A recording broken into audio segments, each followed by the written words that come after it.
നമസ്കാരം. ലോക്സഭാ തെരഞ്ഞെടുപ്പിൽ തൃശൂരിൽ ഇടതുമുന്നണിയുടെ തോൽവിയിൽ ക്രൈസ്തവ സഭകളെ വിമർശിച്ച് CPM ജില്ലാ കമ്മിറ്റി.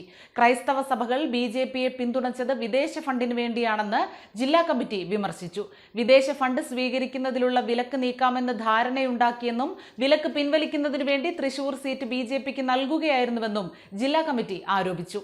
ന്യൂനപക്ഷ വിഭാഗങ്ങളെ വേട്ടയാടുന്നത് എതിർക്കുന്ന ഒരു വിഭാഗത്തിന്റെ വോട്ട് UDFിലേക്ക് പോയെന്നും വിലയിരുത്തി.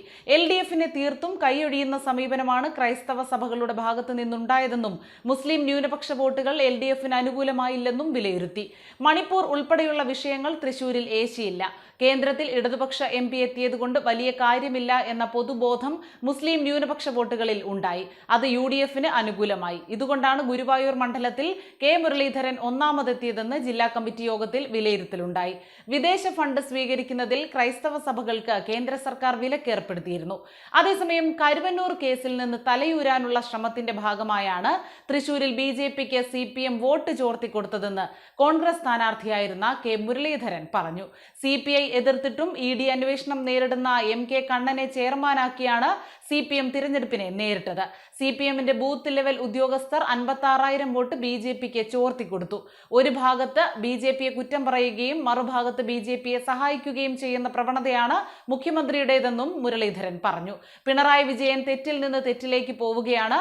അദ്ദേഹത്തിന്റെ നേതൃത്വം ഉള്ളിടത്തോളം കാലം CPM കേരളത്തിൽ രക്ഷപ്പെടില്ല. ഏത് ട്രെൻഡിലാണ് കേരളത്തിൽ UDF വിജയിച്ചതെന്നും ഈ ട്രെൻഡ് അടുത്ത നിയമസഭാ തിരഞ്ഞെടുപ്പിൽ സഹായിക്കുമോ എന്നും UDF പഠിക്കണമെന്നും മുരളീധരൻ പറഞ്ഞു. 2019 അനുഭവം മുന്നിലുണ്ട്. അന്ന് ഇതിനേക്കാൾ ഒരു സീറ്റ് അധികം കോൺഗ്രസ് ജയിച്ചിരുന്നു. പക്ഷേ പഞ്ചായത്ത് തിരഞ്ഞെടുപ്പിലും നിയമസഭാ തിരഞ്ഞെടുപ്പിലും UDF തോറ്റു. ലോക്സഭാ തിരഞ്ഞെടുപ്പ് വിജയം പഠിച്ച് ഈ നേട്ടം അടുത്ത തിരഞ്ഞെടുപ്പിൽ ഉപയോഗപ്പെടുത്തണം. TP കേസിൽ ഒരു പ്രതിയെയും രക്ഷപ്പെടാൻ UDF അനുവദിക്കില്ല. നീക്കത്തെ രാഷ്ട്രീയമായും നിയമപരമായും നേരിടുമെന്നും മുരളീധരൻ വ്യക്തമാക്കി. അതേസമയം TP ചന്ദ്രശേഖരൻ വധക്കേസിലെ പ്രതികൾക്ക് ശിക്ഷ ഇളവിന് റിപ്പോർട്ട് തേടിയത് ആഭ്യന്തര വകുപ്പിന്റെ ചട്ടപ്രകാരമെന്ന് ജയിൽ സൂപ്രണ്ടിന്റെ വിശദീകരണം. ജയിൽ ADGPക്ക് നൽകിയ വിശദീകരണത്തിലാണ് ജയിൽ സൂപ്രണ്ട് നിലപാട് വ്യക്തമാക്കിയത്. അതേസമയം 2023 ജനുവരിയിൽ തയ്യാറാക്കിയ പട്ടികയിലും TP കേസ് പ്രതികളെ ഉൾപ്പെടുത്തിയിരുന്നെന്നാണ് കണ്ണൂർ സൂപ്രണ്ടിന്റെ ചുമതല വഹിക്കുന്ന ജോയിന്റ് സൂപ്രണ്ട് നൽകിയിട്ടുള്ള വിശദീകരണത്തിൽ വ്യക്തമാക്കുന്നത്.